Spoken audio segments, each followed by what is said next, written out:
Open Settings.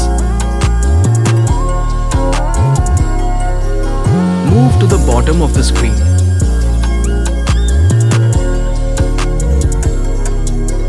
Go to System Management. Go to Developer Options. Now turn off the Developer option. Thank you for watching.